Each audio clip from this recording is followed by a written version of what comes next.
Okay, so now we're looking at, again, two population means, but this time we're looking at matched samples. So this is when the samples are not independent, somehow they're related, whether the same person, the same organization, the same something, or somehow they're related. So sometimes, like with the twin studies, the people are obviously different, but yet they are related because they grew up in the same environment or they have the same genetic information.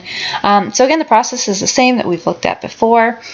This is the matched design, sample design. So in this case, for this example that we'll be looking at, we're looking at different methods to see how they affect completion time of a task. So in this case, we have worker 1, and we ask each of the workers 1 through 6 to complete some type of task using both methods. So this is the completion time in minutes for all of the workers using method 1, and then here's the completion time for method 2 in minutes.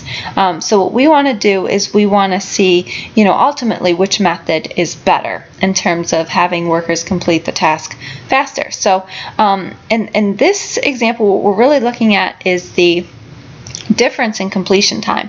So we find the difference for each worker, and then the average of this value, this is what we're looking at. So when we do our t-statistic, right, what we're looking at, it's similar, right, the difference between a point estimate and some value divided by the standard deviation, right, that's all the same, but this time the point estimate is the average, right, see the bar over D, is the average of the difference in the scores for everyone.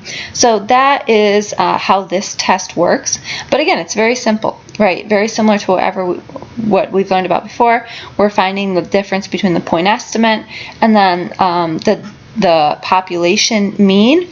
So again, we typically assume this to be 0. Because we assume that there's no difference between the methods, so however long it takes you here should be the same over here, so your difference should be 0. So that average should in fact be 0. So that's typically what happens, and again we divide it by our standard deviations. So let's do an example. Let's use the example that I just talked about. So here's the data I just showed you, and we want to do a t-test. So we go to t-test, but again we select the first one because they're paired. We select OK.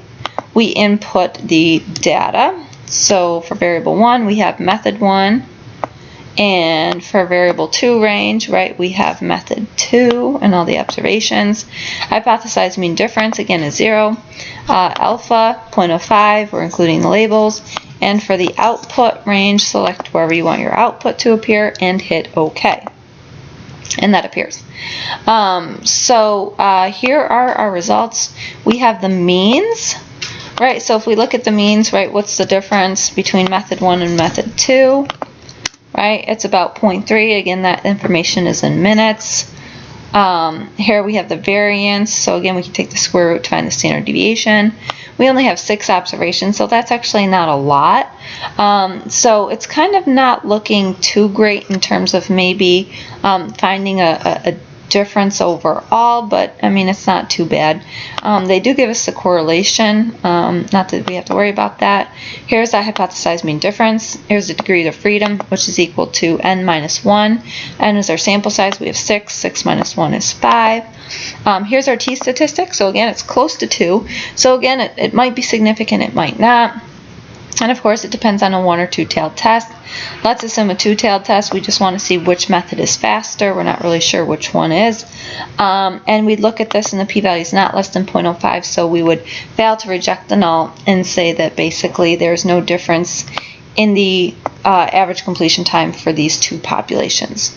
So again, that's it. There's not really too much to it.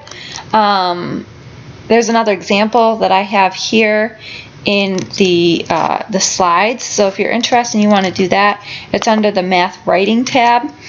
Here's the information of it, the output, the results. And then, like I said earlier in the first video, if you're looking at population proportions, I'm not really showing you how to do it. But again, you have a lot of similarities in terms of you have a point estimate, which is the difference in proportions of the two populations. You have a standard error, right? And you have a test statistic, which is the difference, right, divided by your standard deviation. So again, the process is similar. It's not as straightforward in Excel, so I don't really show you how to do it. But again, be aware of it. So overall, that's mostly chapter 10. It's really to the point, but if you have any questions or you want me to show you more videos on how to do these problems, please let me know.